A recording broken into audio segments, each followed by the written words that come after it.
자, 두 번째 시간 시작하겠습니다. 깍지 한번 끼실까요? 자, 오른쪽으로 확 제껴주세요.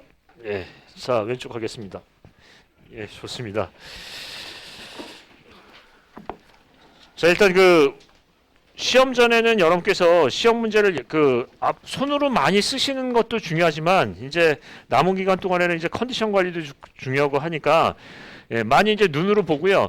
그걸 다 쓰는 것도 좋은 방법이겠지만 이제 대제목 위주로 잡고 종이 아깝다고 생각하지 마시고 대제목 위주로 잡고 그 다음에 중분류 정도 하시고 거기다가 중요한 어떤 모식도 하나씩 그려가시면서 문제를 여러 개를 이제 한번 다뤄보는 거죠. 그걸 다 일일이 써보시기보다는 빠른 시간 내에 빠르게 하시는 게 좋죠. 그래서 문제를 다시 이제 다 쓰시는 것보다는 눈으로 하는 학습 또는 이제 문제를 대제목을 따가면서 중요한 어떤 키워드나 아니면은 안에 내용이요. 내용의 그래프나 이런 것들을 이제 그리시고요. 이제 공부를 하실 때 이런 얘기죠. 시험장에 딱 막상 가시면 어떻게 해요? 이런 오래 여러 가지 이제 장고를 안 하십니다. 예를 들자면 이런 아이템을 질러도 될까? 라는 생각 자체가 일단은 걸림돌이죠. 그때 가서는 마음껏 지르시는 거예요. 이게 맞을까 틀릴까 자체를 생각하는 것 자체가 시간 관리가 안 되죠. 근데 지금 이제 평상시에 그런 것들을 트레이닝을 해놓으시고 현장에 가서는 시험장에 가서는 어떻게 한다? 예, 마음껏 지르는 거죠. 예, 지르시고 오시면 좋은 결과가 있으실 겁니다. 자, 그 정도 하시고요. 남은 기간 동안에 이제 문제를 다시 세부로 풀고 또 거기에 대해서 고민을 하고 시간을 끌지 마시고요. 간략간략하게 여러 번 볼 수 있게끔 내용을 좀 줄여가면서 하시고요. 중요 키워드, 대제목 위주 하고요. 모식도 위주로 이제 공부를 하시면 좋겠습니다. 자, 592페이지 갈까요? 자, 592페이지 이제 콘크리트 포장의 줄눈이 있죠. 줄눈은 이제 기본적으로 우리 이렇게 얘기하죠. 정력관이법, 정의, 역할, 간격, 위치, 방법이 있는데 핵심이 되는 건 3번에 표죠. 가로수축 줄눈, 세로수축 줄눈, 팽창 줄눈이 있는데 제일 중요한 건 뭐예요? 여기서 여름철에 줄눈 절단 시기죠. 줄눈 절단 시기에 대한 부분은 굉장히 중요해요. 빠르면은 뭐가 생긴다? 라벨링, 골재가 다 튀어나가는 거고요. 늦으면은 랜덤 크랙이 생기죠. 그래서 줄눈 절단 시기를 보통 뭘로 맞춘다고 하나요? 뭘로 예측을 한다고 하나요? 머티러티, 적산 이론이 있죠. 적산 이론. 그리고 아까 얘기했듯이 보통 커팅 방법을 많이 쓰는데 개선된 방법은 뭘 쓴다? 가삽입물 있죠. 어제 이제 얘기했을 때도 나왔지만 보통 이제 가삽입물 같으면은 밑에다가 이런 식으로 판이 이렇게 돼 있고요. 여기 이제 단면 결손율은 몇 프로 주나요? 20에서 30% 주는 거죠. 그래서 이제 주고 자 이런 식으로 돼 있고 여기 위에다가 이제 약간의 단면 결손제를 넣는 거죠. 그래서 여기도 균열을 유도를 한다 하는 거죠. 이 부분에 이제 우리 이제 유도 줄눈을 만드는 거고요. 그래서 어떤 부분을 한다? 당초에서는 커팅 방식을 써가지고 했는데 변경 방식에는 뭐예요? 가삽입물 방식을 써서 그거를 품질을 확보했다. 그런 얘기를 꺼낼 수 있겠죠. 자, 그러면 거기 이제 48페이지 위에다 적어 보겠습니다. 두 가지 키워드요. 적산 온도 이론. 그다음에요. 가삽입물. 이렇게요. 자, 그 정도 하고 넘어갈까요? 예. 자, 그다음에 페이지 598페이지 가 보겠습니다. 자, 598페이지 보시면은 더 씌우기 공법이 있어요. 더 씌우기 공법. 거기서 얘기하는 건 뭐냐면 CCP의 더 씌우기가 있는데 거기 CCP의 더 씌우기가 있죠. 자, 598페이지요. 거기 이제 부차식 콘크리트 더 씌우기 하고요. 비접착식, 접착식하고 비접착식이 있죠. 자꾸 보시는데 598페이지요. 자, 1번과 2번이 있는데 그 두 개의 차이점은 뭐예요? 하나는 부착식, 그러니까 하부에 콘크리트 포장하고요. 상부에 포장하고 붙어 있는 거죠. 그 가운데 접착제를 뭘 하는 거예요? 몰탈로 해가지고 붙이는 거죠. 조면화 해가지고 면 가리를 한 다음에 몰탈로 한 다음에 위에다가 이제 붙이는 방식이죠. 그러니까 응력 단차가 있다 없다? 일체화 거동을 하죠. 이해되시죠? 일체화 거동을 한다는 거는 어떤 얘기를 하는 건가요? 슬래브 두께가 커진다는 건가요? 작아진다는 건가요? 작아진다. 그런데 비접착식은 어떻게 하죠? 아스팔트 역청제나 아스팔트 포장을 한 다음에 그 미끄럼층을 만들고요. 위에다가 포장을 한다는 거예요. 그럼 포장에 응력 단차가 생긴다라는 거네요. 이게 이제 이기죠.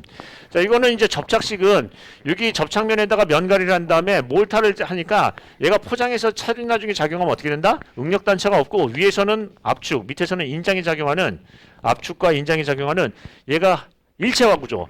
이런 식으로 한 번에 움직인다라는 거죠. 일체 거동을 한다. 근데 만약에 비접착식 같으면 어떻게 해요? 여기 이제 포장재가 있고 아스팔트층이 있으면 얘가 이게 미끄럼층이 되니까 차륜하중이 작용하면 응력 단차가 생기죠. 이렇게.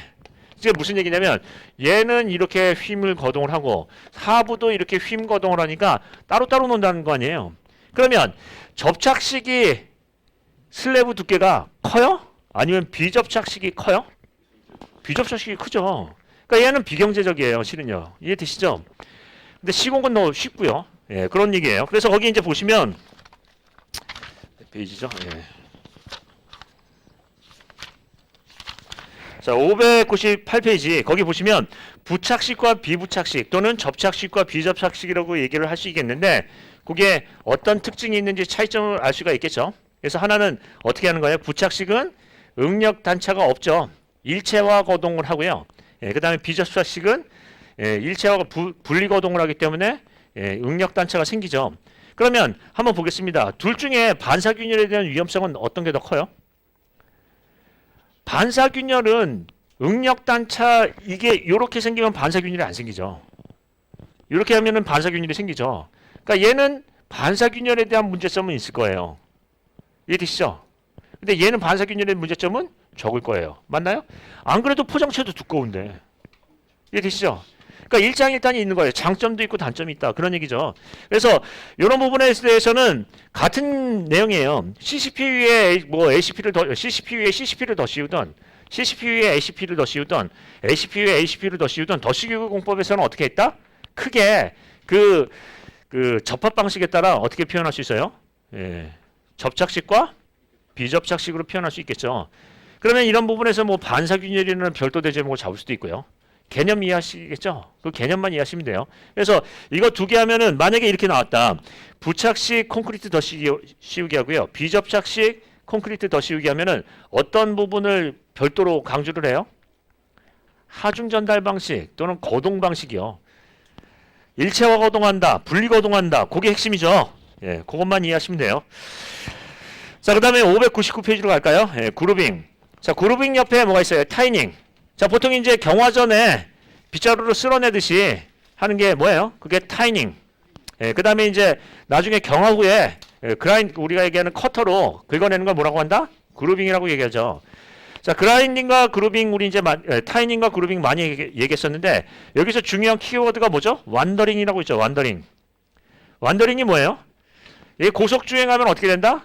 예, 이제 조향성을 잃고 핸들이 왔다 갔다 하는 거죠. 그 완더링에 대한 부분이에요. 그래서 이게 예를 들자면은 간격이 일정하지 않으면 어떻게 된다? 완더링에 따른 어떤 주행성 문제도 있을 수 있고요. 자, 두 번째. 또 어떤 문제가 있어요? 얘네들은 손상이 많이 돼요. 기본적으로 손상이 일어나기 때문에 포장체의 스케일링을 유발하죠. 그러니까 그런 부분에서 또 문제가 될 수 있고요. 또요. 요즘에 뜨는 뭐요? 예, 블랙아이스 현상. 얘가 물을 빼라고 해놓은 건데 오히려 채수가 되죠. 얘가 이제 예를 들어서 손상이 되고 하면은 그 부분에 채수가 생긴다는 거예요. 근데 채수가 어떻게 생기냐면 크게 걸리는 게 아니라 얇게 어떤 막이 형성이 돼서 이제 빅막이 형성이 되니까 어떻게 된다? 예, 주행자가 인지를 못해요. 그래서 큰 사고로 이어질 수 있고요. 그래서 요즘에는 이런 부분보다는 어떤 방법을 쓴다? 조면화 기술이요. 예, 우리가 이제 골재를 뭐 하는 부분이나 예를 들면은 골재를 사이즈를 큰 걸 한 다음에 콘크리트 포장 위에 이제 노출을 시키는 그런 방법을 하는 것도 방법이 될 수가 있겠죠. 자, 그 정도로 볼 수 있다. 자, 그루빙과 타이닝의 어떤 차이점 얘기 꺼내시고요. 그 다음에 경화 전과 경화 후에 대한 부분이 가장 큰 차이죠. 그 다음에 예, 뭐 완더링이나 이런 그루빙, 아니 완더링이나 예, 다른 얘기를 꺼낼 수 있다. 자, 하는 거고요. 자, 그 다음에 56페이지의 교면 포장 한번 보겠습니다. 교면 포장은 이제 우리 많이 문제 다뤘죠. 예. 실은 이제 우리 이제 방과 후 꿀팁에서도 이제 그 얘기가 나왔었는데 예를 들자면 이거 가지고 할 얘기가 많아요. 제가 이제 강의할 때는 취약 부분을 얘기하죠. 주요 채수 위치가 어디라고요? 노견부. 우리가 얘기하는 배수구 위치에서의 취약 부분이 있죠. 거기에서의 어떤 방수나 배수 대책이 중요하다 하는 거죠. 그 뭐 강의할 때 이런 얘기도 했었습니다. 보통 이제 포장에 대한 교면 포장하면은 교면 포장 시스템 해가지고 교면 포장만 쓰는 게 아니라 교면 포장, 교면 방수, 교면 배수까지 이제 같이 얘기하는데 결국 방수나 배수가 잘못되면 포장층에 손상이 많이 온다 하는 얘기죠. 그래서 주요 채수 위치가 여기라고 이게 제가 떠드는 게 아니라 어디 있어요? 예, 국토교통부에서 발간한 교면 포장에 대한 관리 지침에 있죠. 포장 관리 지침에 있는 얘기예요.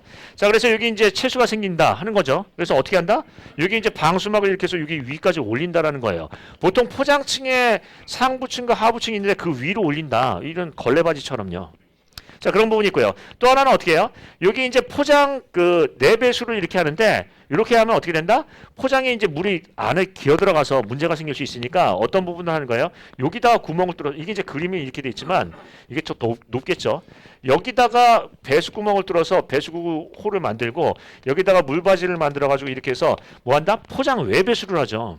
이쪽으로 물이 아예 안 들어가게.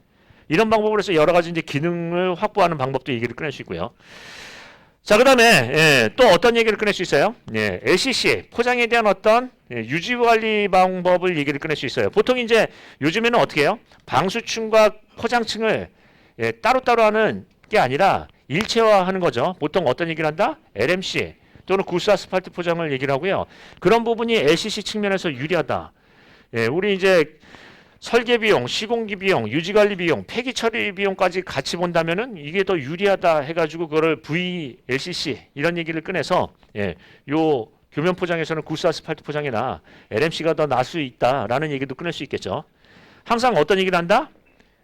경제성이요. VE. 우리가 얘기하면 이제 시공비나 설계비만 들어가는 게 아니라 뭐예요? 유지관리비랑 폐기 처분비까지 같이 이제 보시고 하는 거죠. 자, 그 정도 이제 내용을 하고 넘어가겠습니다. 자, 그 다음에 이제 601페이지 보시면 구스 아스팔트 포장은 아까 얘기했었죠. 구스메스틱 아스팔트 포장이에요. 근데 얘는 어떻게 한다? 일반적으로 쇠성 메스틱 아스팔트나 일반 포장 같은 경우에는 다진 방식을 쓰는데 얘는 어떻게 하는 거예요?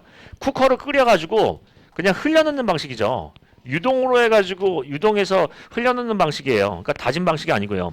그게 아까도 이제 비유가 좀 그렇지만 유니 짜장처럼 건더기가 작고 이렇게 되다 보니까 그렇죠. 근데 문제는 뭐예요?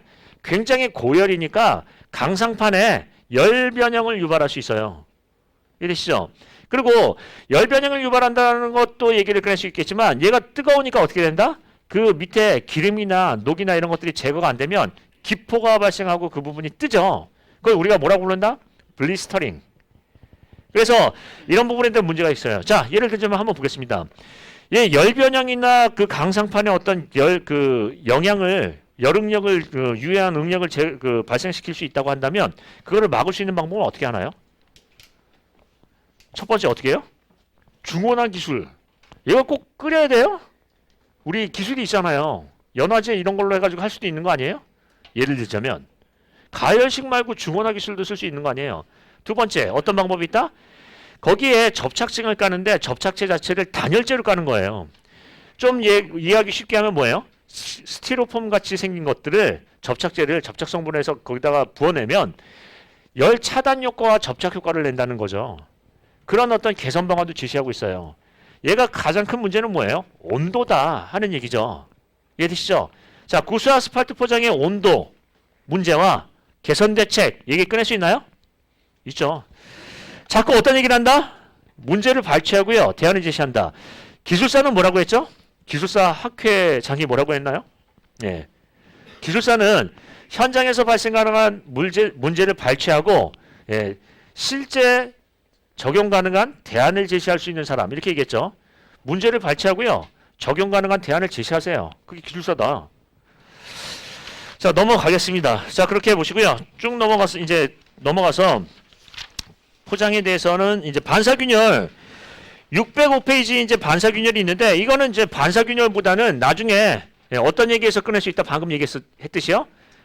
재포장 있죠. 더 씌우기요. 더 씌우기 같은데 얘기할 때 이 얘기를 꺼내면 되겠죠. 즉 포장에 대한 더 씌우기 보통 CCP 위에 CCP를 더 씌우기도 할 수 있고 LCP를 더 씌우기도 할 수 있고요. 보통 이제 거기서 보시면은 우리 화이트 토핑이니 아니면은 이런 부분 여러 가지 얘기를 할 수 있는데 그런 부분에서도 얘기할 수 있죠. 포장체 위에다 포장체 더 씌우기 할 때 반사균열 얘기를 꺼내십니다. 가장 확실한 방법은 뭐예요? 그 위 아래를 절연하는 방식이죠. 그러니까 접착식이에요, 비접착식이에요? 비접착식이다. 그런 얘기죠. 자, 그 정도 하고 넘어갈까요? 이제 포장은 다 했습니다. 자, 넘어가서 교량 가겠습니다. 자, 교량은 이제 618페이지 갈까요? 예, 618페이지. 자, 618페이지 가기 전에 619페이지를 먼저 얘기를 하고 18페이지를 가시면, 자, 우리 이제 교량은 합성연교가 있죠. 이게 자꾸 넘어가네요. 예, 618페이지.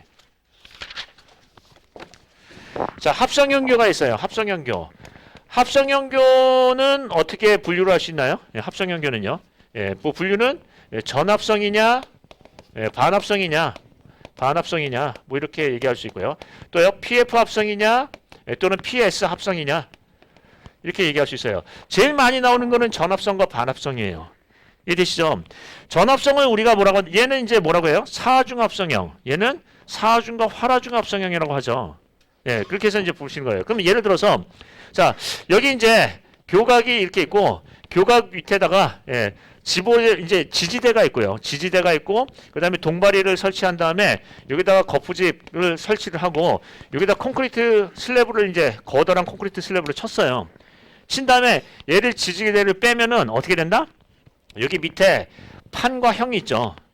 우리 이제 판때기는 슬래브, 예, 형은 거더, 보가 있는데, 예, 여기 이제 얘는 차륜하중을 직접 지지하고 얘는 휨 저항하는 거죠. 부재가. 자, 그러면 이제 판과 형이 있는데 얘를 두 개를 합성을 할 때 어떻게 된다? 지지대를 전부 다 설치한 다음에 합성을 하면 사중 상태에서도 합성 거동을 하고요. 나중에 차량을 통과할 때 활화중 상태에서도 합성 거동을 해요. 얘를 뭐라고 한다? 전합성. 그런데 만약에 지지대를 설치해 놓고요. 여기 지지대 가운데 동바리를 설치를 안 해요. 그 다음에 여기다 이제 거푸집을 치고 콘크리트를 이제 밑에 형을 치고 그 다음에 슬래브를 쳤어요. 판을 치고 이렇게 됐다. 그럼 이 상태에서는 사중 상태에서는 얘가 어떻게 된다? 합성 고동을 하지 않죠. 분리 고동을 한 다음에 다 굳힌 다음에 나중에 차를 태우면은 합성 고동을 할 거예요. 굳었으니까 얘를 뭐라고 한다? 반합성이요. 그래서 전합성과 반합성을 보시면 구조적으로 유리한 건 뭐예요? 예. 즉 구조적이라고 역학적이라고 얘기한다면 응력과 변형 얘기하는 거죠. 응력과 변형에 대한 거동이요. 자, 응력에 대한 부분에서 강도, 즉 강도는 크고요. 변형은 적어요. 근데 얘는 크다는 거예요. 근데 시공성은 뭐가 뛰어나요? 얘가 뛰어나죠. 동바리가 안 들어가잖아요. 그 얘기가 이제 619페이지에 있죠. 619페이지에 2번 보시면 활화중합성연교, 사중과 활화중합성연교가 있는데 활화중합성연교가 뭐예요? 활화중 상태에서만 합성한다는 거니까 반합성. 사중과 활화중합성연교는요. 둘 다 한다고 하니까 전합성. 이렇게 부르는 거죠. 전합성이 전체 지진가요? 거기 써 있는 거 보니까 전체. 반합성이 지점 지진가요? 지점 지지. 이해되시죠? 그 얘기예요. 그래서 보통 시험 문제는 뭐가 나와요? 전합성과 반합성 또는 합성연교의 종류 뭐 요 정도가 나오고요. 그 다음에 합성연교에서 하나 나올 수 있는 게 그 옆 페이지 618페이지요. 자, 이게 이제 가장 취약 부분이 어디예요? 합성을 잘 시켰다 이렇게 시켰는데 취약 부분은 어디예요? 부모멘트부죠. 그래서 부모멘트부는 얘가 역방향으로 거동하기 때문에 콘크리트에서는 유해한 인장응력, 예, 그 다음에 강제에서는 유해한 좌구력력이 작용하죠. 하중이. 그래서 좌굴과 인장 균열이요. 그 부분 때문에 어떻게 한다? 부모멘트 처리 방법. 처리 방법은 두 가지가 있어요. 뭐가 있다? 예, 거기 보시면 PS를 도입하느냐, 도입하지 않느냐. PS를 도입하느냐, 도입하지 않느냐. PS를 도입하는 건 뭐가 있죠? PS 강선, 프리로딩, 예, 지점의 상승과 하강 하고요. PS를 도입하지 않는 거는요. 예, 연속합성, 단속합성, 탄성합성, 이중합성이에요. 자, 근데 연속합성은 어떻게 하는 거죠? 전단 연결체를 촘촘하게. 전부 다 촘촘하게 하면은 부모멘트가 이렇게 이제 힌지, 롤러 힌지, 롤러가 있으면 이런 식으로 이제 부모멘트가 이렇게 작용하는데 이걸 좀 이렇게 작용하는데 예를 들어서 예, 죄송합니다. 원래 부모멘트가 크죠? 이렇게 작용하는데 얘를 촘촘하게 나면 어떻게 해요? 나눠 갖는다 얘기죠. 이렇게 이게 분포를 양쪽으로 나눠 간다 그 얘기예요. 이게 이제 연속합성이고요. 단속합성은 어떻게 해요? 여기 지점 부만 부모멘트 부만 전단 연결체를 빼요. 그럼 분리거동을 하죠. 모멘트가 줄어든다는 얘기고요. 탄성합성은 어떻게 할까요? 탄성 재료가 뭐죠? 자, 강성과 탄성, 간성과 연성. 탄성은 변형의 수용성이 있어요, 없어요? 있다. 고무 생각해 보세요. 그러니까 탄성 재료를 위에다가 놓는 거예요. 슬래브 위에를 콘크리트로 하는 게 아니라 탄성 재료로 치환을 하는 게 탄성합성이고요. 저런 거 생각해 보세요. 아코디언처럼 신축이음처럼 거기가 변형의 수용성이 있게 하는 거예요. 이해되시죠? 자, 그다음에 이중합성은 어떻게 한다? 여기 이제 슬래브가 있고 여기 이제 강박스 걷어 뭐 박스형 걷어가 이렇게 있다고 한다면 이 밑에다가 콘크리트를 친다라는 거죠. 이해되시죠? 근데 이중합성이 왜 좋아요? 강성이 비틀림 강성이나 좌굴에 대한 강성이 크니까 얘가 강제량이 빠져요. 어떻게 빠진다고요? 개구제형 단면 위에 뚜껑을 딸 수가 있다는 얘기죠. 강제량이 확실히 적으니까 경제적이 아니에요? 경제적이다 하는 거죠. 그러면 시험 문제 부모멘트 처리하면 뭘 강조한다? 역학적으로 우수한 이중합성 단면이요. 자꾸 거기다 뭘 얘기를 하는 거예요? 개구제형 단면 어쩌고 저쩌고 이런 거요. 자, 기술사에서 시험에서 굉장히 높은 점수를 맞는 건 뭐라고 했죠? 대제목에다 전문 용어를 쓴다고요. 그거 굉장히 중요한 얘기예요. 면접 때 가서 이런 얘기를 합니다. 김정원 씨, 옹벽이 뭐예요? 하면 그 흙 막는 거요? 이러면 뭐라고 해요? 전문 용어 좀 쓰세요. 흙 막는 게 뭐예요? 점성터가 뭐예요? 하면 뭐라고 해요? 그 찐득찐득한 흙이요. 전문 용어 쓰세요. 예를 들어서 그렇죠. 연한 침식 맨날 얘기하잖아요. 연한 침식이 뭐예요? 그러면 그 모래 쓸리는 거예요. 예, 표사 이동에 따른 뭐요? 예, 우리 이제 얘기 표사 이동에 따른 어떤 불균형에 따라서 해안선이 후퇴하는 현상 이렇게 얘기하죠. 표사 수지 불균형에 따른 해안 이동 현상. 뭐 있어 보이잖아요. 그래서 사자 붙은 사람들이 전문 용어를 많이 쓰는 것 같아요. 그냥 얘기하면 되는데 예. 이러더라고요. 예. 누가 이제 물 다쳤어요. 이게 이제 골프를 치시다가 이쪽이 다쳤죠. 다쳐가지고 뭐 얘기하는데 힌지가 나갔다고 하더라고요. 우리는 알아듣죠. 예, 그쪽도 구조역학을 배우시니까 힌지하면 뭐예요? 그래서 자기네들끼리 얘기하면은 이쪽 엘보요? 이렇게 이제 우리는 얘기하는 거죠. 그렇습니다. 전문 용어를 써야 돼요. 자, 대제목에 뭐 쓴다? 전문 용어. 자, 그러면 이제 얘기 끝내는 거죠. 아까 개구제형 단면 하다가 말했어요. 자, 그럼 다시 한번 보겠습니다. 합성연교에서 만약에 시험 문제 나오면 부모멘트 얘기할 수밖에 없고요. 부모멘트 하면은 뭐 한다? 이중합성연교 요거 얘기를 꺼내신다 하는 거죠. 자, 그 정도로 하고요. 요 정도는 이제 시험 문제 중요한 부분 중에 하나입니다. 넘어갈까요? 전단 연결체 다음 페이지는 나왔으니까 통과하고요. 예, 그다음에 이제 압출공법부터 볼까요? 자, 페이지 이제 627페이지서부터 이제 시작할 건데, 자, 일단 628페이지 가겠습니다. 이거 맨날 했으니까. 자, 일단 IRM 공법과 MSS 공법과 FCM 공법 시험 문제 나올 확률이 큰 건 뭐예요? IRM이에요. IRM이 나온 지가 1등이 IRM이고요. 그 다음에 2등은요? FCM이에요. FCM은 전통적인 강자죠. 왜냐면 문제가 제일 많으니까. 자, 일단 IRM 공법 하면 뭐 얘기한다? 먼저 모식도를 그리시는데 이 모식도를 그릴 때 생각하는 건 뭐예요? 제작장의 요구 조건을 먼저 쓰셔야 돼요. 왜 그러죠? 모든 작업 단위가 제작장에서 일어난다. 하부의 어떤 제약 조건하고 상관이 없다라는 공법이니까 제작장이 가장 중요하죠. 그래서 제작장의 요구 조건, 제작장의 설비의 배치, 예, 이런 것들이 중요하죠. 예. 자, 제작장의 요구 조건에서 뭐 이제 써보십니다. 예, 평탄할 것, 지지력이 확보될 것, 충분한 자재, 야적의 공간이 확보될 것, 뭐 이런 거요. 주변에 산 같은 게 있으면 돼야 안 돼요? 주변의 사면에 대한 부분이나 유입, 유출수에 대한 문제가 없을 것, 이런 거요. 자, 일단은 이제 제작장이 나오고요. 그 다음에 이제 교각이 이렇게 설치가 돼 있다 하고요. 교각에 대해서 이제 세그먼트를 설치를 한 다음에, 그 다음에 이제 추진코를 해서 앞에다 붙인다라는 거예요. 자, 이렇게 되는데, 자, 이게 이제 모멘트도는 그리셔야 되죠. 이거 맨날 강의를 하는데 왜 모멘트도 안 그리세요? 예, 모멘트도는 그려야 되겠죠. 자, 부모멘트가 여기 이제 걸렸다가 여기서 이제 가장 모멘트가 크다. 그래서 가장 위험한 부분은 뭐예요? 교각에 도달 직전이에요. 근데 항상 제일 위험한 게 뭐라고요? 첫 교각에 도달 직전. 첫 교각에 도달 직전에 구조적으로 왜 취약해요? 저항 모멘트는 작고 전도 모멘트는 가장 최대인 시점이에요. 따라서 이 교량을 시공할 때 제일 위험한 시기는 언제예요? 첫 교각에 도달 직전에 구조적인 취약성이 있어요. 부모 모멘트가 가장 크다. 전도 모멘트가 크다는 얘기죠. 이해되시죠? 자, 그다음에 그러면 그렇게 따지면은 첫 교각에 닿기 전만 쓰느냐? 또 그것도 아니에요.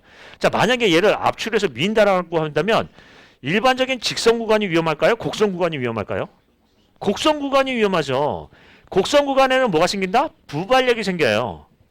얘가 뒤집힌다라는 얘기죠.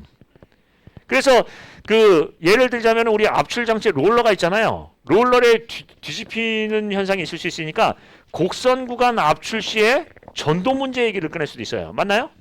예. 그 다음에 예를 들어서 얘가 종방향으로 밀어대니까 횡방향에 문제가 생길 수 있죠. 그래서 우리가 레이터럴 가이드, 즉 우리 이제 횡방향 구속 장치를 설치를 하는데 어떤 얘기를 한다? 압출 시에 뭐요? 이탈 얘기도 꺼낼 수 있어요.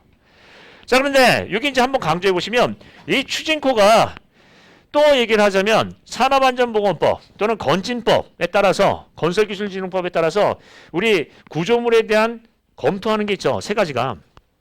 네, 맨 처음에 뭐예요? 설계 단계에서 설계 안전성 검토, 디자인 포 세이프티. 그 다음에요. 시공자가 검토하는 거 뭐요? 예, 구조적인 안전성 검토, 안전관리 계획서 작성할 때. 그 다음에 시공 단계에서 이제 갑과 의사가 있는데 수급인이 얘에 대해서 뭐 요청할 수 있죠. 뭐요? 설계 변경 요청. 그건 산안법에 따라서 이렇게 이제 하고 있죠. 건진법 2개, 산안법 1개예요. 근데 거기 대상 구조물이 얘예요. 얘가 뭐죠? 동력으로 이동하는 가시설물이에요. 그러니까 그게 검토 대상이에요. 그러니까 그만큼 중요하다는 얘기죠. 좌굴에 대해서. 따라서 어떤 얘기를 한다? 좌굴 문제와 강성 보강 대책. 딱 이렇게 얘기하면 뭐예요? 아, 이제 나 꽂혔어. 이제 시험 문제에 적어 나오면 무조건 디자인 포 세이프티 써야지. 그거는 멀리 간 거예요. 물어보면 쓰세요. 만약에 시험 문제 예전에 이런 문제가 나왔죠. 흙막이 가시설의 설계 안정성 검토를 설명하고 가시설의 붕괴 원인 및 대책을 쓰라. 이러면 쓰는 거예요. 근데 그런 이런 방구 그런 얘기가 없다. 그럼 뭐예요? 그거는 멀리 간 거죠. 물어본 것만 쓴다 하는 거죠. 자, 일단 이렇게 보시고요. 여기 이제 문제가 뭐냐면 보통의 전통적인 방식은 여기 노즈 팁, 즉 여기 유격거리가 있죠. 코에 여기 끝단부에 이격거리가 있죠. 근데 이 부분이 작으니까 어떻게 된다? 라운드형으로 해서 이런 식으로 해서 노즈 팁을 좀 증대시킨 사례도 있다라고 표현을 했었죠. 예, 그런 부분도 있다라는 거고요. 자, 그 다음에 MSS 가겠습니다. MSS 공법은 뭐가 중요해요? 얘는 대형으로 이렇게 하다 보니까 얘도 역시나 곡선부를 이동할 때 어떻게 된다? 곡선부를 이동하거나 곡선부를 타설할 때 어떻게 된다? 문제가 생긴다는 거예요.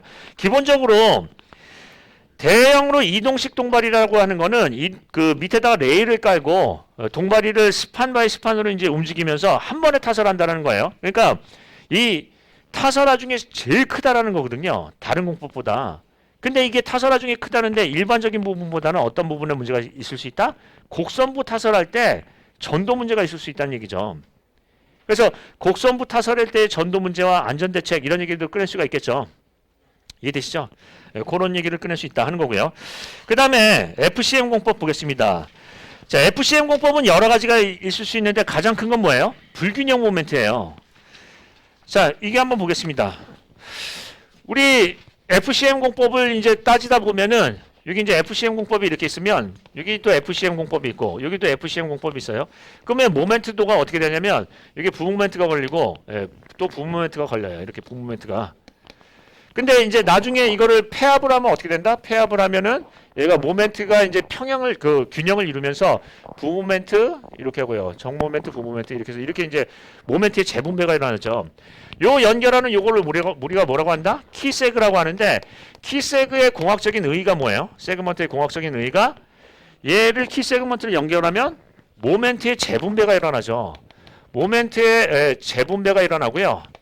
즉 이게 무슨 얘기냐면 기존에는 정정 구조였는데 얘가 부정정 구조를 바뀌면서 정정 구조로 바뀌면서 모멘트의 재분배가 일어나서 뭐예요? 안정 구조로 바뀌는 거예요. 이게 그도 그럴 것이 여기 이제 떨어뜨려 놓으면은 양쪽이 덜렁덜렁해요. 넘어지기 쉽다는 거예요. 근데 이거 붙여놓으면 뭐예요? 서로 의지가 되면서 지지하는 구조가 되죠. 그래서 이게 이렇게 따진다고 한다면 가장 위험한 시기가 언제예요? 키세그먼트 연결 직전이에요. 그 직전에 모멘트가 가장 크잖아요. 그때 불균형 모멘트도 크겠죠. 그러면 어떤 얘기를 꺼낸다? 키 세그먼트 연결 직전에 부모멘트, 즉 구조적인 취약성하고요. 안전대책 얘기를 꺼내는 거죠. 자, 안전대책, 부모멘트에 대한 대책은 어떤 부분이 있어요? 얘가 만약에 이렇게 한번 생각해 보겠습니다. 모멘트가 이쪽은 크고 이쪽은 작은 상태예요. 즉 세그먼트가 여기가 한 서너 개 이렇게 달려있고 여기는 한 두 개만 달려있다. 이런 꼴이에요. 그럼 부모멘트가 얘는 크고 얘는 작고 해서 모멘트의 불균형 때문에 이렇게 꺾이는 거예요. 지금 일로 도는 거예요. 자, 그러면 이렇게 된다고 가정했을 때 부모멘트의 처리 방법은 어떻게 있다? 모멘트가 작은 부분, 즉 전도의 반대 부분에 뭘 해요? 스테이 케이블, 즉 케이블로 해서 당기는 방법이 있어요. 그 다음에 모멘트의 반대, 즉 전도 모멘트의 반대에서 뭘 한다? 카운터웨이트, 균형추를 설치하는 방법이 있어요. 반대로 모멘트가 큰 모멘트가 작용하는 부분, 즉 정모멘트가 작용하는 부분에 뭐 한다? 가벤트를, 동바리를 설치한다는 얘기죠. 가벤트라는 거는 나중에 이제 철거한다는 얘기인데 가벤트하고 유압잭으로 잭업 들리는 방법이 있고요. 또는 어떤 방법이 있다? 얘를 가 케이블을 해서 케이블 그 가주탑과 케이블을 해서 달아매는 방식도 있다 하는 거죠. 그 정도까지만. 자, 그러면 이제 FCM 공법에서는 어떤 얘기를 꺼낸다? 가장 취약한 시기는요. 키 세그먼트의 역학적인 기능, 키 세그먼트 연결 직전의 취약성과 대책 이런 식으로 가야죠. 키 세그먼트가 뭐 하는 놈인데 그거 연결하기 전까지가 가장 위험하다. 그러니까 그때 가장 위험 관리를 해야 된다 하는 얘기죠. 자, 한번 보겠습니다. 이게 이제 예전에 이런 얘기를 많이 해요. 여러분께서 이제 보시면은 이게 구조가 실은 이런 부분은 다 예측이 가능하거든요. 그 이제 예전에 이런 시험 문제가 나왔죠. 교량에 작용하는 하중. 그러면 하중이 뭐가 있냐면 주하중과 부하중이 있고요. 특수하중이 있어요. 뭐 주하중에 준하는 부하중, 뭐 특수하중 뭐 여러 가지가 있는데 이제 내용은 이제 주하중과 부하중과 특수하중이죠. 근데 교량이 붕괴될 때는 어떤 때 붕괴돼요? 특수하중이요. 예를 들면 풍하중이나 충돌하중 이런 예기치 못한 하중이요. 그러면 이런 부분 얘기할 때 시험 이제 우리 이런 부분을 해요. 보통 이제 시공 단계에 대해서 정확하게 구조 검토를 하잖아요. 우리 맨 처음에 그 구조 검토를 하게끔 비용이 그 정산을 받나요? 구조 검토를 하게 돼 있나요? 그걸 언제 해요? 착공 우리 이제 착공할 때 안전관리 계획서를 내잖아요. 안전관리 계획서의 내역에 뭐가 있어요?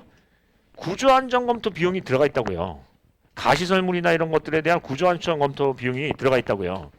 이해되시죠? 구조안전검토 비용이 들어가 있다고요. 그거를 구조안전검토를 해요. 근데 한번 보겠습니다.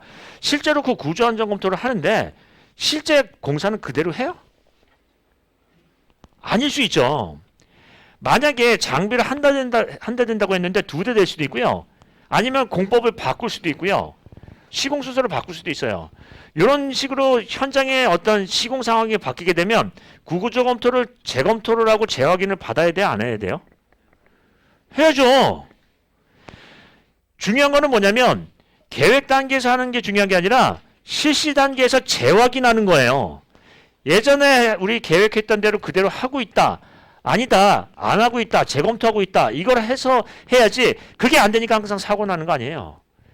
이번에도 뭐 그런 얘기가 나오죠. 예, 데크 플레이트 얘기 나오면서 원래 데크 플레이트 공법이 아닌데 그걸 바꾸면서 그 데크 플레이트가 짧으니까 5m짜리인데 그거를 좀 늘린다고 용접을 했다 안 했다 뭐 이런 얘기 나오고 있는 거 아니에요. 그러니까 시공 상황이 당초하고 바뀌면 뭐예요? 구조 검토를 재검토를 해야죠. 근데 그게 안 되니까 문제 아니에요. 그럼 어떤 얘기를 한다? 그런 얘기를 할 수 있어요. 이 가시설물이나 교량 가설에 대한 부분도 어떻게 한다? 시공 상황이 당초의 구조검토 내용과 상이하다라고 한다면 어떻게 한다? 반드시 그 구조검토에 대한 부분을 확인하고 그 다음에 그 구조검토에 대한 부분의 변경사항이 발생하면 뭐예요? 재검토 후 실시한다. 뭐 이런 얘기를 꺼낼 수 있는 거 아닌가요? 근데 실은 생각해보면 당연한 얘기예요. 자, 이거 한번 보겠습니다. 계획이 중요해요? 재확인이 중요해요? 재확인이 중요하죠. 아니 이런 얘기를 많이 한다고요. 건진법상에, 산안법상에, 뭐 시특법상에, 뭐 이제 법들이 엄청 많아요. 지특법상에. 지특법 지하안전특별법에서도 어떤 얘기를 하죠? 이번에 법 강화가 됐는데 어떻게 되냐면 지하안전 영향평가를 해요. 근데 지하안전 영향평가를 해가지고 했잖아요. 근데 실제로 하다 보니까 아닌 거예요. 이때 흑마기 가시설을 했는데 흑마기 가시설을 했어요. 근데 이제 SCW로 바꾼 거예요. 예를 들자면 H8 토리벽으로 하기로 했는데 SCW로 바꿨다. 그냥 하는 거예요. 원래 당초에 승인받 그 지하안전 영향평가를 한 거는 H8 토리비계예요. 근데 이거 바꿨다. 그럼 어떻게 한다? 재확인하게 바꿨잖아요, 법을. 공법이 굴착 깊이가 깊어지거나 공법에 대한 부분에서 공법의 변경이 생기면 어떻게 한다? 재확인을 해야 된다. 그거 당연한 얘기죠. 그래서 모든 법에 대한 부분은 어떻게 해요? 모든 어떤 검토에 대한 부분은 어떻게 한다? 현장 상황에 맞는 재확인 얘기를 꺼내는 거예요. 재확인 승인을 받아야지 가는 거지. 그게 안 되면 뭐예요? 재검토한 다음에 하는 거죠. 그건 당연한 얘기죠. 맞나요? 그래서 그런 얘기를 기술사 답안에 쓸 수 있다 하는 거죠. 자, 거기까지. 자, 넘어갈까요? 예. 자, 그래서 이제 보시면 그 다음 페이지에 632페이지 불균형 모멘트 얘기도 꺼냈고요. 그 다음에 633페이지 키 세그먼트도 꺼냈어요. 근데 키 세그먼트 같은 경우에는 거기 이제 33페이지에 고정 장치가 중요한 게 아니라 키 세그먼트에 뭐가 중요해요? 공학적인 기능이요. 공학적인 기능의 키워드가 뭐죠? 모멘트 재분배라는 얘기죠. 그래서 거기 밑에 맨 밑에 뭐가 있죠? 응력 재분배, 모멘트 재분배 이런 얘기가 있죠. 이 뜻이죠. 예, 그런 얘기다. 자, 그 정도 하고 넘어갈까요? 예, 그 다음에 이제 639페이지 가겠습니다. 자, 639페이지는 소수미 있죠. 이거는 이제 우리 많이 했죠. 보통 이제 세그먼트로 하는 식의 구조물은 처짐 관리를 해야 돼요. 소슴 관리를 해야 되죠. 그러니까 예를 들면 하다못해 이거 한번 보겠습니다. 세그먼트로 하는 터널도 세그먼트로 해요. 예를 들자면은 이제 세그먼트 하는 우리 TBM 그것도 캠버 관리 하나요? 그것도 해요.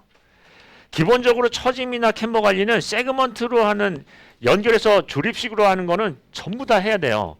선형을 맞춰야 되잖아요. 종단과 횡단 선형.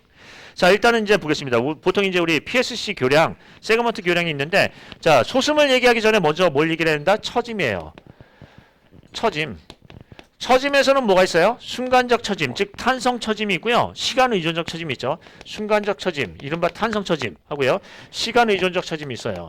자, 순간적 처짐은 뭐가 있나요? 예, 우리 보통 이제 이렇게 얘기하죠. 고작 그것뿐이 안 돼? 고정 하중, 작업 하중. 순간적 하중은 뭐예요? 고작 그것뿐이 안 돼? 고정 하중, 작업 하중. 이놈의 강의는 맨날 들을 때마다 새로운 얘기를 해서 미치겠다. 예, 아니에요. 그때도 그렇게 얘기했어요. 자, 일단 고정하중.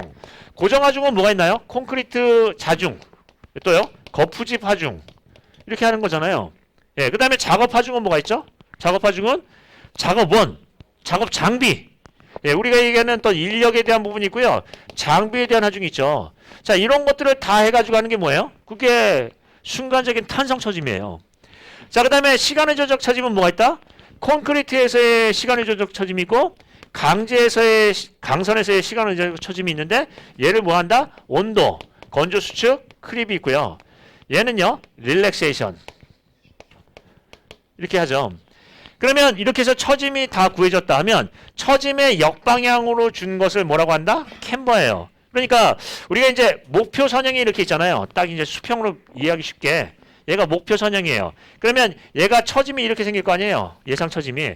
그럼 이 방향 그대로 올린 걸 얘를 뭐라고 한다? 이거를 이제 이렇게 하면은 여기 이렇게 떨어지면은 얘도 이렇게 이제 주는 거죠. 이렇게 역방향으로 그대로 준 걸 뭐라고 한다? 얘를 캠버.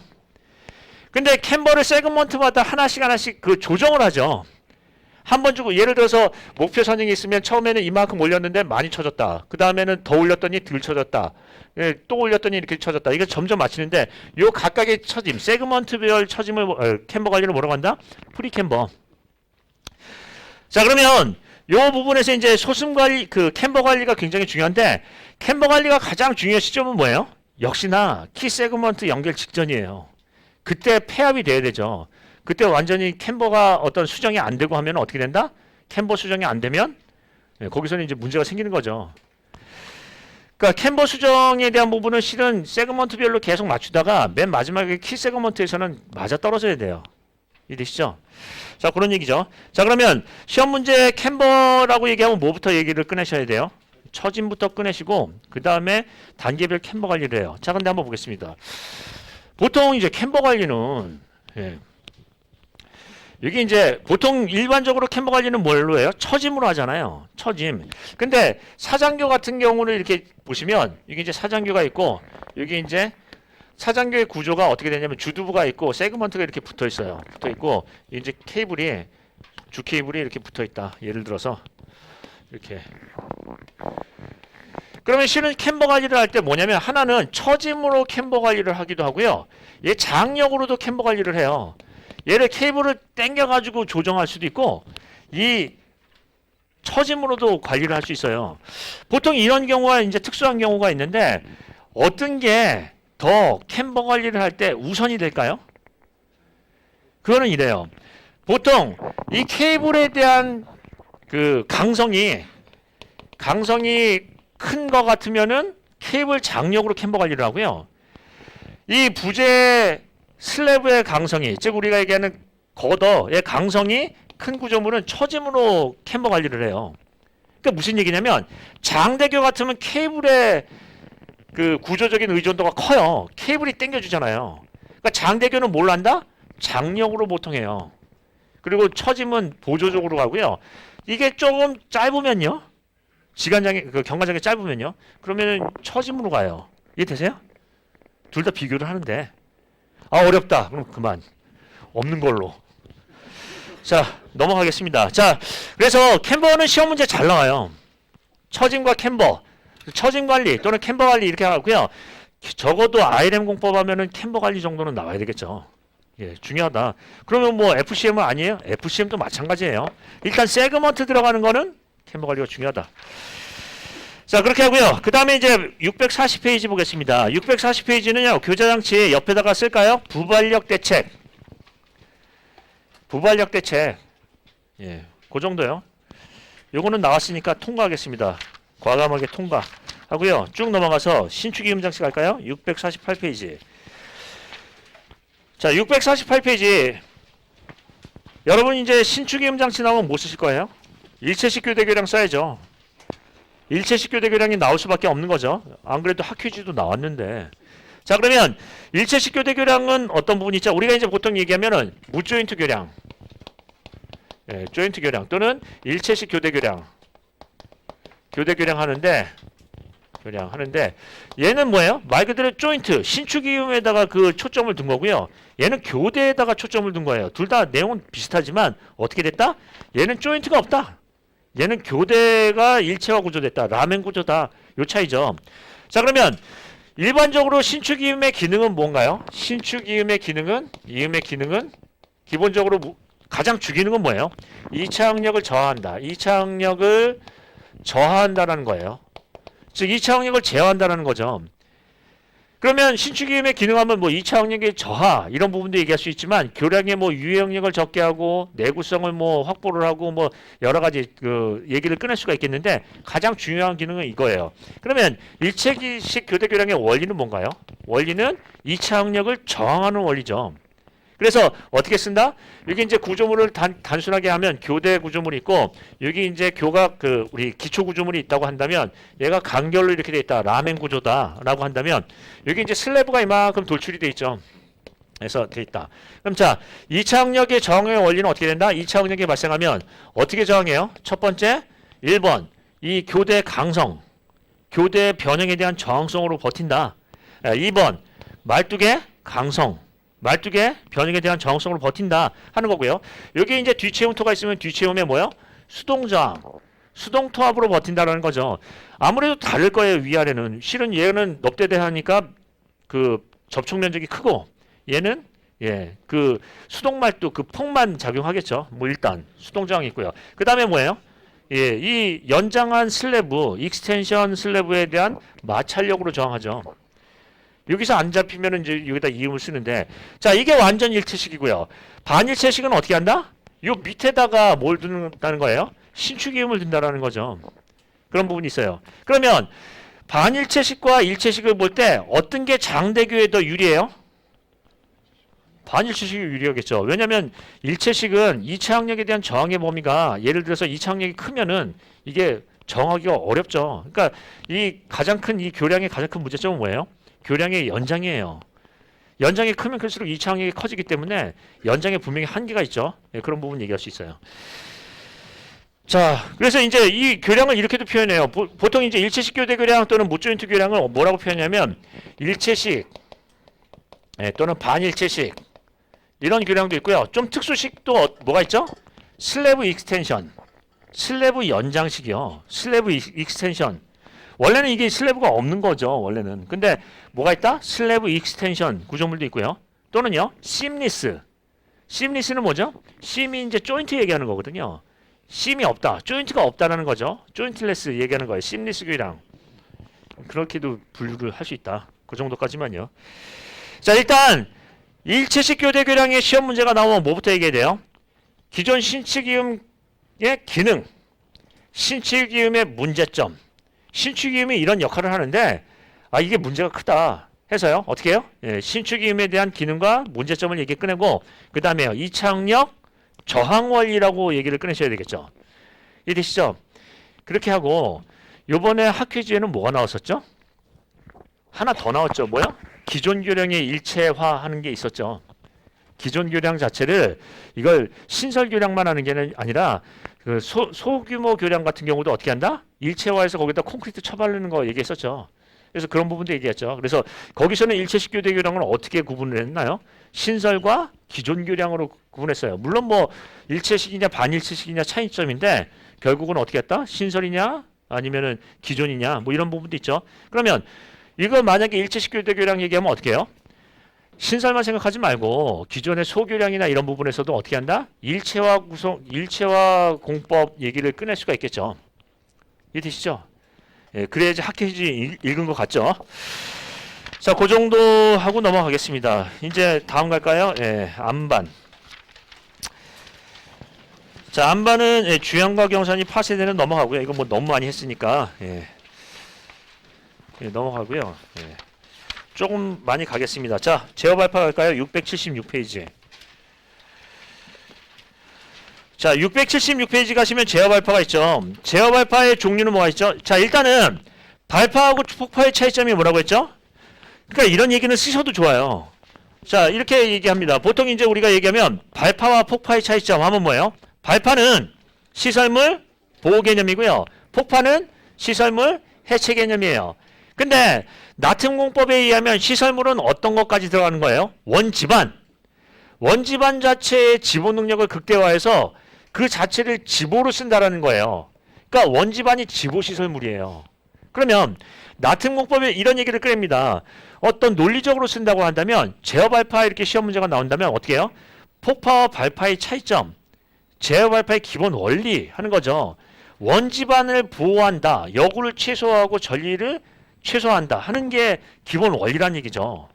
이해되시죠? 따라서 제어 발파는 계획굴 창면의 장량량이 얼마예요?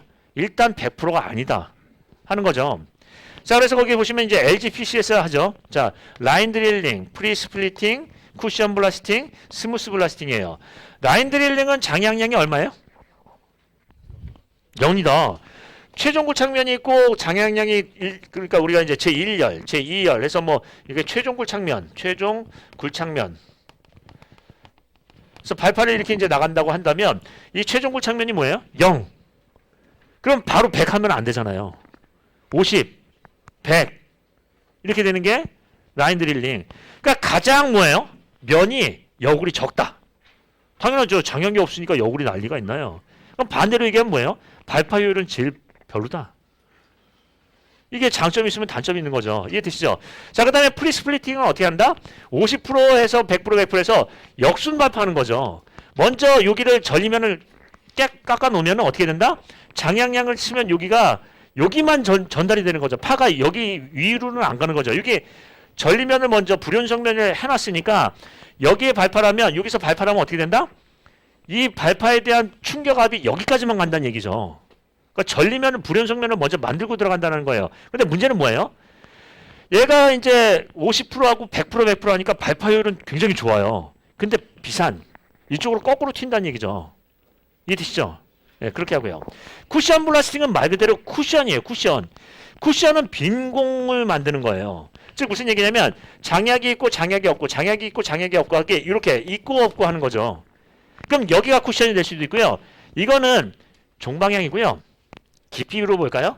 여기 장약을 이렇게 한 다음에 보통은 장약을 꽉 채워요. 예를 들어서 이제 모래를 넣고 장약을 꽉 채우는데 얘를 어떻게 하냐면 이렇게 한번 생각해 볼게요. 여기 장약하고 여기 도선을 연결하고 여기 장약하고 도선을 연결하고 하면 여기 빈 공간이 생기잖아요. 이게 쿠션 역할을 한다고요. 쿠션, 완충제.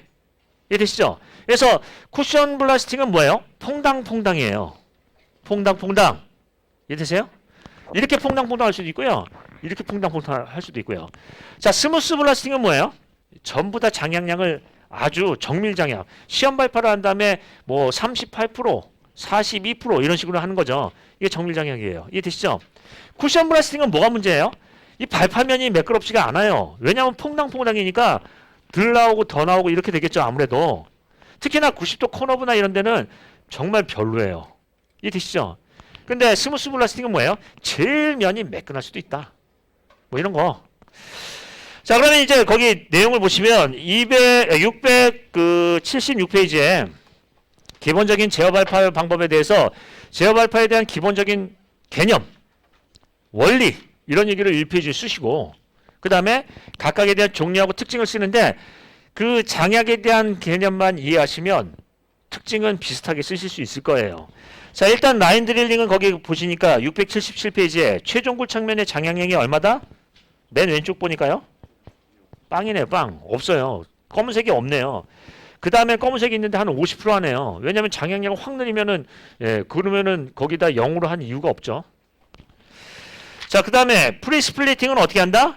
장약량이 어떻게 돼요? 거꾸로 이제 해서 먼저 최종굴 창면의 불연성면을 확보한다는 얘기죠. 그러다 보니까 뒤에 장약 그 발파를 하면 어떻게 해요? 그 발파의 파압이 그 불연성면 밖으로 전달이 안 된다라는 개념이에요. 근데 장약량을 그렇게 급격하게 줄이지 않았기 때문에 뭐 한다? 굴착 효율은 상당히 좋지만 오히려 거꾸로 비산 문제가 있다. 이해되시죠? 이해되는구나. 그래서 뭐가 중요해요? 그림. 지금 얘기하는 거는 그림 하나 머릿속에 그려놓은, 그래서 이제 여러분께서 얘기하시는 거는 제일 바보 같은 학습은 뭐죠?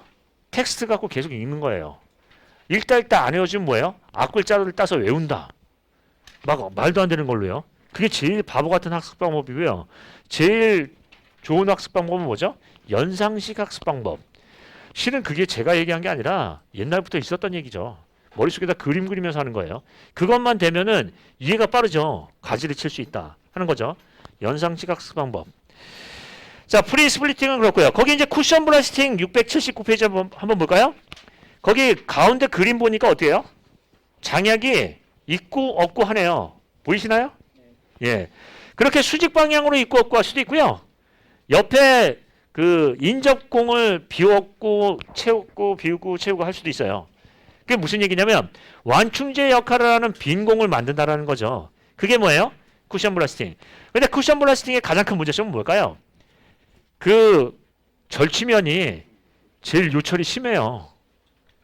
평활하지가 못한다는 얘기죠. 왜 그러냐면은 이렇게 들쑥날쑥한데 이게 난리가 있나요? 생겨먹은 게 이런데? 예, 그렇게 생각하실 수 있고요. 자, 그 다음에 스무스 블라스팅은 가장 장약량을 정확하게 맞춘다는 거죠. 그래서 얘 스무스 블라스팅 정도 하려면 뭐예요? 예, 시험 발파는 해야 돼요. 기본적으로 이게 장약량이 얼마나 정도 들어갈 건지 시험 발파를 해야 되고 가장 정밀하게 들어가는 거죠. 그러니까 제일 경제적이고 제일 정밀한데 좀 복잡해요. 시험 발파를 해야 된다. 그 얘기죠. 그런 차이다. 통과. 자, 이제 683페이지 가겠습니다. 683페이지는 수중 발파는 개념만 이해할까요? 수중 발파 위에다 써볼게요. 이거 이렇게 하는 데가 어디 있어요? 일단 언제 한다? 준설.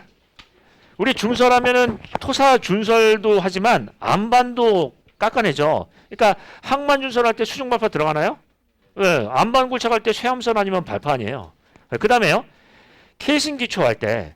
케이싱 기초할 때는 직접 기초다 보니까 얘를 안반층까지 치마를 시켜야 되거든요. 그러면은 뭐가 할 수밖에 없어요? 예, 수중 발파를 할 수밖에 없죠. 근데 수중 발파의 가장 큰 문제점은 뭐예요? 일단 수중 발파는 과장약을 한다. 왜냐하면 물속에다 하다 보니까 불발이 생기거든요. 예, 과장약을 한다는 거예요. 그러면 반대로 어떤 문제가 생겨요? 역시나 불발 문제도 생길 수 있고, 예, 소음 진동이 클 수 있다는 얘기예요. 이해되시죠? 아니, 우리는 소음 진동을 안 느끼는데 당연히 안 느끼죠. 우리는 물속에다 하니까 물만 시끄럽죠. 그런데 문제는 뭐냐면 물속에서의 수상 생물에 대한 문제가 클 수 있죠. 양식장 이런 거요.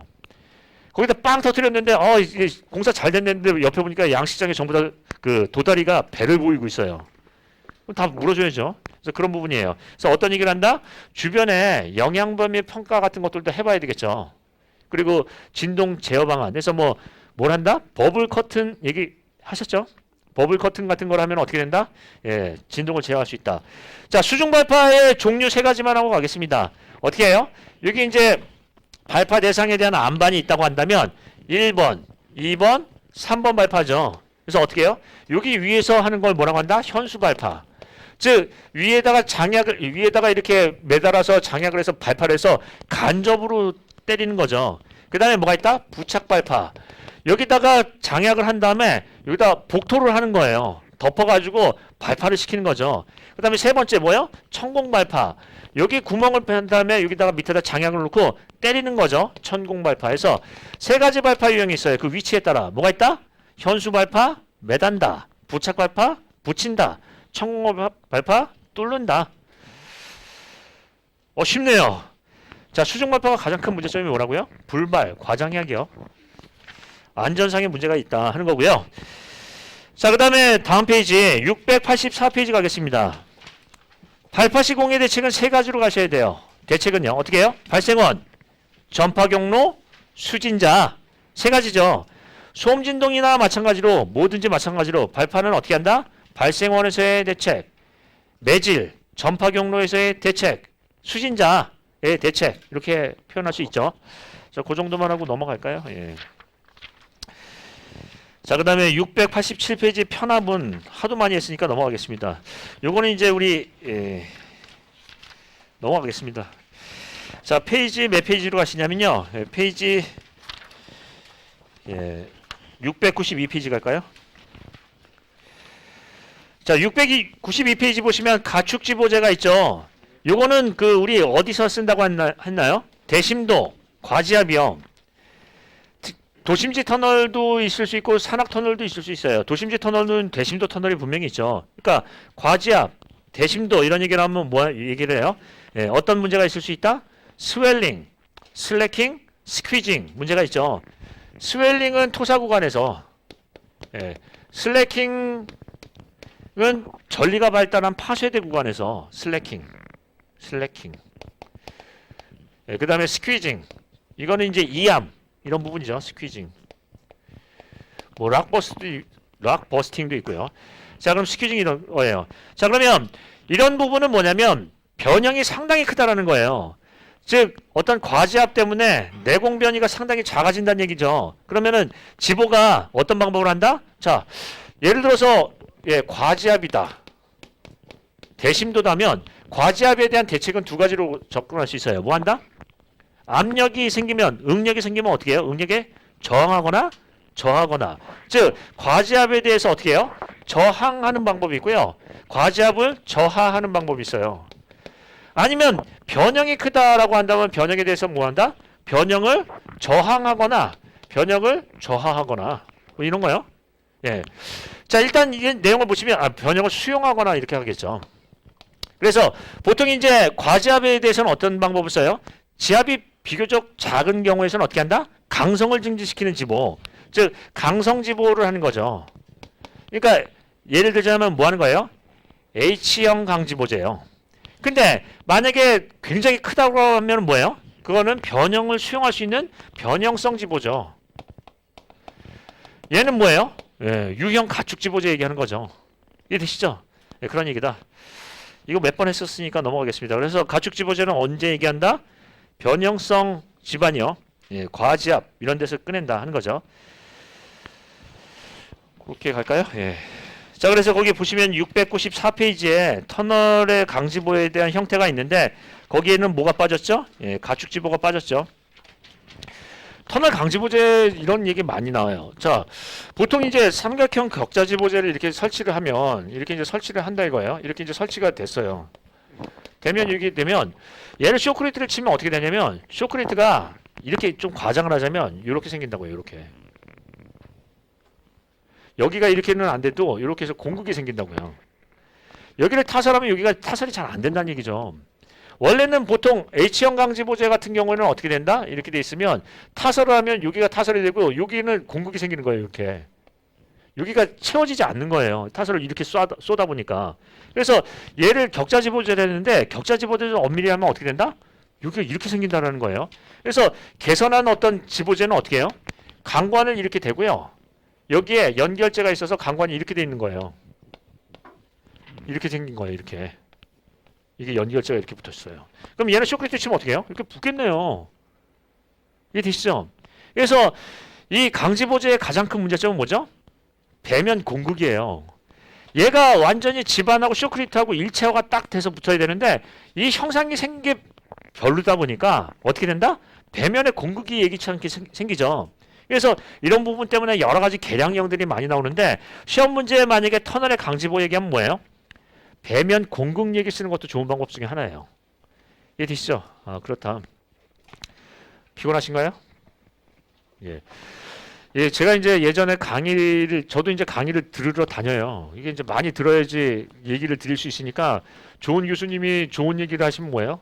꼭 가서 강의를 듣고 얼굴 도장을 찍어요. 예, 저 이런 거 강의하고 있다. 그리고 뭐라고 해요? 예, 이런 얘기를 드려도 될지 모르겠지만 제 강의를 공짜로 열어드려요. 그럼 어떻게 해요? 그분들이 강의를 들으시면서 빠져듭니다. 빠져들면서 어떻게 해요? 혹시나 시험 문제 출제할 때 내실 수도 있겠어요. 예, 그러라고 하는 거예요. 예, 안 그러면 왜 그걸 공짜로 드려요? 자, 일단 이제 한번 보겠습니다. 강의를 들으면 졸렵더라고요. 한 번은 새신을 구두를 신고 말끔하게 이제 그 수트를 차려입고 딱 갔는데 너무 앞자리에 앉았는데 졸려온 거예요. 그래서 잠을 깨려고 구두가 있는데 뒤축을 누릅니다. 이게 자극을 주는 거죠. 꽉꽉 누르면서 이거 참으면서 했어요. 나중에 와보니까 구두가 완전히 거덜이 났어요. 그 가죽이 찢어지기 일보 직전이에요. 그걸 보니까 뭐예요? 야, 이게 잠은 참을 수가 없구나. 그 정도더라고요. 저는 그 정도는 아니죠. 예, 그렇습니다. 자, 그럼 나와볼까요? 자, 그 다음에 넘어가겠습니다. 자, 페이지 이제 700페이지 가보겠습니다. 700페이지는 나튼 계측 얘기하죠. 나튼 계측은 이제 중요한 부분은 뭐냐면 특수한 부분의 계측이에요. 자, 보통 나튼 계측은 어떻게 다닌다? 일반적인 계측인 일상 계측. 그러니까 일상 계측과 특별 계측은 어떤 차이가 있는 거예요? 일상 계측은 매일 하는 거죠. 매일. 주기적으로 하는 거예요. 매일이 됐던 뭐 이틀에 한 번이 됐던 주간이 됐던 주기적으로 그냥 밥 먹듯이 하는 게 일상 계측이고요. 특별 계측은요. 어떤 사달이 났을 때 과대 변형이 나거나 어떤 문제가 발생했을 때 하는 게 특별 계측이에요. 이해되시죠? 그러니까 모든 점검이라는 게 일상 점검이 있고 특별 점검이 있잖아요. 근데 특별이라는 건 뭐 하는 거예요? 유사시에 하는 거예요. 이해되시죠? 그래서 거기에 A 계측이 일상 계측이고요. B 계측이 유사시에 하는 특별 계측이에요. 대표 계측. 이해되시죠? 아, 그런 얘기다. 자, 그러면 이제 거기는 어떻게 이해한다고 했어요? 예. A 계측 같은 경우에는 계측기기가 전부 다 노출식으로 설치가 되어 있고요. 예, 특별 계측 같은 경우에는 좀 비싸게 매립식으로 되어 있다고 했죠. 그래서 그 내용을 쓸 수 있어요. 근데 이제 한번 보겠습니다. 자, 만약에 편압부 같은데 이렇게 갱고부 같은데 보면 토압이 이쪽으로 쏠리잖아요. 그럼 얘가 어떻게 됐냐면 거동이 어떻게 돼 있다? 이런 식으로 크게 이제 거동을 보면 이게 이제 편압부가 있다고 이렇게 친다고 한다면 얘가 어떻게 돼요? 이렇게 밀린다. 밀릴 것 같지 않나요? 이렇게? 이렇게 밀릴 것 같지 않나요? 이쪽으로 밀린다 하는 거죠. 그러면 여기 이제 보통 계측을 할 때는 원래 수평 계측만 하죠. 즉 내공변이 계측을 할 때는 이 수평 측선만 측정하게 돼 있어요. 근데 이 3측정을 이렇게 딱 본다면은 원래는 평상시 같으면 편압이 작용하지 않는 경우에는 얘 압축, 얘 압축, 얘 압축 이렇게 작용을 하죠. 그래서 요 계측을 빼요. 경사 계측을 뺀다 하는 건데 얘가 만약에 이렇게 편압부가 되면 어떻게 된다? 이쪽 부분에서 어떻게 해요? 늘어날 것 같네요. 이쪽으로 벌어지잖아요. 이쪽으로 쏟아지잖아요. 이쪽은 어떻게 될까요? 이쪽으로 밀리니까 얘도 늘어날 것 같네요. 얘는 좀 줄어들 것 같고요. 물론 얘도 줄어들 수 있고 얘도 늘어날 수 있고요. 중요한 거는 인장이 있다는 얘기예요. 그렇게 되니까 이런 편압부에서는 뭐예요? 3측정 계측을 기본으로 하고요. 경사 측선 계측도 한다고요. 일반 구간에서는 경사 측선 계측을 아예 안 해요. 이해되시죠? 자, 그 부분 하고요. 두 번째, 보통 이제 우리가 터널을 뚫을 때 터널을 하면 여기 계측에 대한 범위가 어디까지예요? 45도 범위를 해요. 왜요? 전단 파괴를 보고 여기까지가 침하된다고 보고 지중수평변이겠냐 뭐 이렇게 해서 여기 안에다 다 설치해요. 그렇다고 한다면 여기 지표 침하계 측정 범위는 어디예요? 여기까지예요. 이렇게 여기 단면으로 따지면 단면이 3단면 또는 5단면이에요. 많아야 5단면, 적으면 3단면 이렇게 해요. 근데 얘는 어떻게 되냐면 이게 터널이 이렇게 있으면 편압부가 예를 들어서 이제 편압부가 이렇게 있다면 과장을 하자면 여기까지 가야 돼요. 45도니까. 그러니까 계측 범위가 훨씬 늘어나죠. 그래서 우리는 어떤 얘기를 한다? 편압부의 거동 특성과 계측 부분의 계측 관리에 대한 어떤 검토 이런 부분이 필요하겠죠. 다시 편압부의 거동 특성과 계측 관리의 조정. 이해되세요? 예, 그게 중요하죠. 그래서 기술사는 이거예요. 실은 여러분께서 이제 혼자서 공부하시면 이런 걸 잡아내기가 어려워요.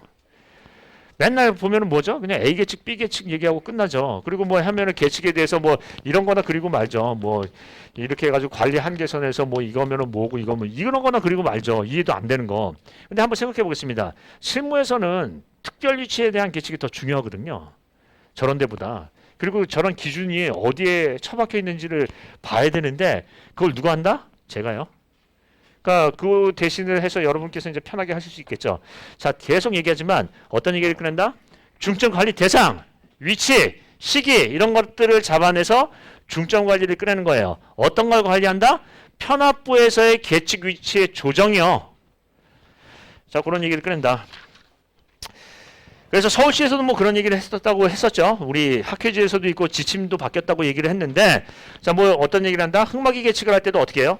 예, 이 이완 범위, 전단 파괴를 45도로 이제 단순화해서 봤을 때, 이 이완 범위 또는 전단 파괴 영역에 구조물이 근접할 경우, 또는 구조물이 바깥에 있을 경우에 계측을 나눠서 계측한다고 했죠.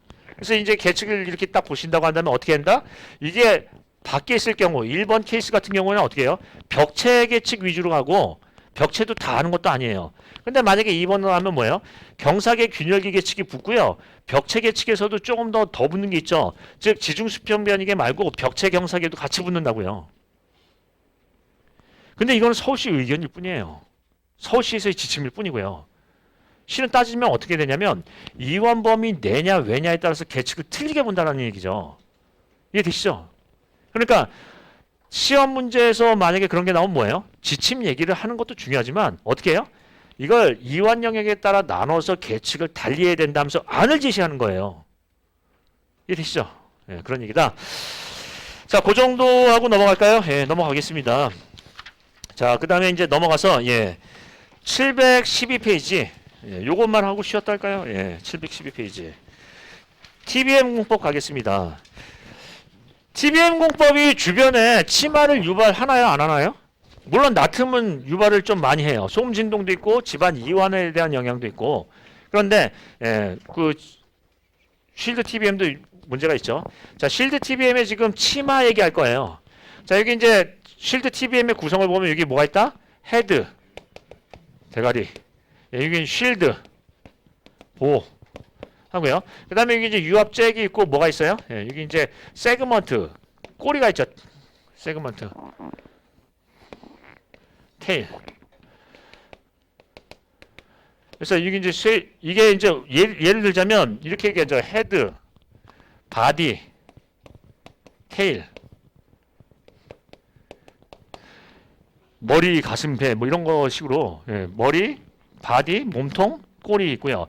헤드는 뭐예요? 디스크 커터 부분이고요. 커터. 바디 부분은 뭐예요? 쉴드. 테일 부분은 뭐예요? 이거 세그먼트. 세그먼트. 이렇게 이제 구성이 되어 있죠. 자, 그러면 이제 얘가 막장을 이렇게 뚫고 가는데 치마가 생기기 시작해요. 치마가 어떻게 되냐면 여기서부터 어딘지 모르지만 이렇게 치마가 생기고 하다가 치마가 요 앞에서 점점 크게 되다가 그 다음에 어떻게 된다? 치마가 좀 적어지다가 계속 생기다가 수렴이 돼요.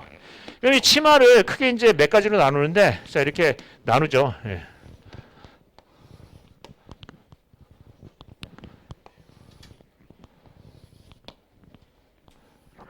그래서 치마의 유형은 크게 5가지 정도로 해요. 뭐예요? 선, 막, 태, 후. 서태후가 수렴 청정할 때 막 뒤에 있어요. 그래서 어떻게 외운다? 선막, 태태후. 별 갖다 붙이기는 좋습니다. 자, 그러면 이제 뭐가 있냐면 선행 치마가 있고요. 그 다음에 막장 치마가 막장 전 치마. 막장 전 치마가 있고요. 테일 치마가 있고요.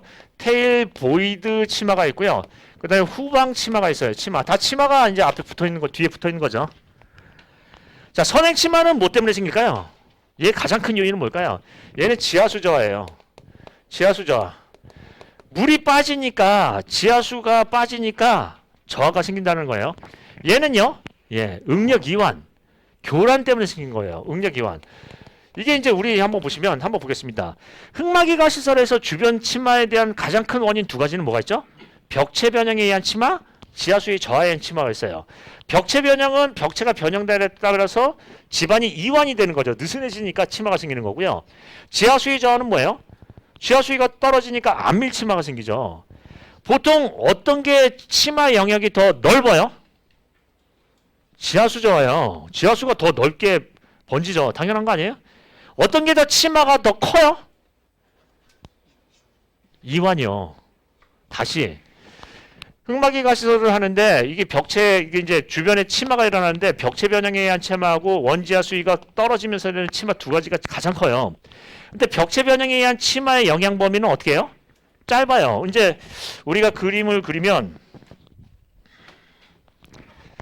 벽체 변형에 의한 치마를 따진다면 벽체 변형에 의한 치마는 우리가 영향 범위를 따진다면 한 이렇게 돼요. 이렇게. 여기서는 크고 이게 짧다라는 거죠. 근데 지하수의 저하에 의한 치마는 어떻게 해요? 이렇게 넓게 돼 있어요. 즉 여기서는 그 치마량은 작은데 그 분포의 길이가 넓다. 왜냐하면 지하수의 저하 영역이 넓잖아요. 이해되시죠? 그 넓다라는 거 알 수 있어요. 그래서 얘를 중첩하면은 뭐 이런 식으로 그릴 수 있죠. 요거 더하기 1 더하기 2는 요만큼이 이제 되고 이걸 찍는 거죠. 여기서 이렇게 되면 여기서는 한 요만큼이 되고 여기서는 요것만 있으니까 이렇게 되고 그래서 이게 총치마량 아니에요. 얘네들 중첩 치마한 거. 이게 영향범위 이제 평가를 하는 거죠. 이해됐어요? 그러니까 보통 벽체 변형에 의한 치마는 크고 짧아요. 근데 지하수의 변형의 치마는 작고 넓어요. 이해되시죠? 자, 똑같은 얘기예요. 여기 이제 지하수의 저하에 의한 치마는 상당히 범위가 넓어요. 이해되세요? 그래서 지하수 저하가 멀리까지 퍼진다는 걸 알 수 있겠죠. 이해되시죠? 이런 거를 머릿속에 가지고 가셔야 실제로 이제 현장에서도 접목을 할 수 있는 거 아니에요. 기본적으로. 자, 일단 한번 보겠습니다. 얘는 지하수 저하고요. 얘는 응력 이완. 아시겠죠? 왜 그래요? 얘는 교란 범위가 보통 얼마 정도 할까요? 직경에 기껏해야 2배 이하예요. 2배 이하인데 얘는 훨씬 더 간다는 그 얘기예요. 이해되시죠? 네, 그런다 하는 거고요. 테일치마는 뭐냐면 얘를 밀어붙이니까 이게 마찰이 생기잖아요. 이 마찰 때문에 하는 거예요. 즉 이 쉴드 깡통하고 집안의 마찰 때문에 생겨요. 그러니까 얘는 이완은 느슨해진 거고 얘는 비비는 거예요. 마찰 하는 거고요. 자, 테일보이드 치마는 뭐예요? 말 그대로 네, 여기 이제 테일 부분에 이제 공극 때문에 생기는 거죠. 얘는 이제 공극 때문에 생기는 거고요. 예, 여굴이죠, 여굴. 하고요. 그 다음에 후방 치마는 뭐예요? 얘네 다 복합적인 영향이에요.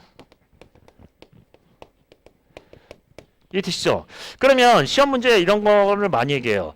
공사를 할 때 주변 치마에 대한 영향을 많이 얘기를 하는데 자, 흑마기 가시설은 어떻게 할까요? 이 치마의 영향을요. 이게 실은 여러 가지가 있겠지만 2개가 가장 원흉이라고 했잖아요. 예를 들면은 이 집안이 사질토일 경우하고 점성토일 경우를 한번 생각해 볼게요. 점성토 같은 경우에는 치마의 그 지하수 영향 범위가 짧아요. 사질토는 왜냐하면 불투수니까 그게 앞은 많이 빠지고 뒤는 안 빠진다는 그 얘기죠. 근데 사질토는 지하수 저하에 대한 영향 범위가 상당히 넓어요. 이런 부분이죠. 그러니까 그거를 지질이나 어떤 이런 상태를 보고 어떤 대책을 세워야 되는지는 우리가 가늠해 볼 수 있어요. 일단은 뭐냐면 이 치마는 뭐가 있다? 2가지가 있는데 하나는 크고 영향 범위는 짧고 하나는 작고 영향 범위는 크다. 전자가 벽체 변형에 의한 치마, 하나는 이완에 대한 치마, 하나는 지하수의 저하에 대한 치마예요. 얘도 마찬가지거든요. 그런 특성이요. 얘는 치마량이 작지만 멀어요. 얘는 치마량이 크지만 어떻게 제일 커요. 이거 그림을 그린 거 보세요. 가다가 갑자기 확 내렸잖아요. 치마량은 가장 크지만 짧아요. 2D. 이렇게 되는 거죠. 그럼 뭘 잡아요? 얘네 둘을 먼저 잡아야 돼요. 나머지 얘네들은 금방 수렴이 돼요. 그나마 큰 건 얘거든요. 테일보이드. 그러니까 어떻게 한다? 얘네들을 잡아야지 된다 하는 얘기죠. 자, 그러면 다시 한번 보겠습니다. 실험 문제 만약에 쉴드 TBM에 대한 문제점, 도심지 쉴드 TBM 하면 어떤 얘기를 꺼낸다? 치마, 원인 및 대책 얘기를 꺼낼 수밖에 없어요. 그래서 치마에 대한 부분은 어떻게 표현한다? 선막, 퇴퇴 후 하는 거죠. 그래서 쉴드 TBM에서 시험 문제 나올 건 딱 두 가지예요. 첫 번째 뭐냐면 테일보이드하고요, 치마하고요. 이 실은 테일보이드도 어디에 붙어 있는 거예요? 치마에 대한 대책 중에 하나로 들어가 있죠. 아니 여기가 주변에 아무것도 없으면 왜 메꿔요? 그냥 가버리지. 얘가 메꾸지 않으면은 마찰 저항이 적기 때문에 굴진 속도는 더 빨라요. 실은 메꿀 필요가 없죠. 근데 왜 메꿔요? 주변 영향 때문에. 자, 그 정도 할까요? 예, 이렇게 해서 시간이 됐습니다. 자, 그 다음에는 쉬었다 할까요? 자, 지금부터 15분 쉬었다가 연결해서 하겠습니다.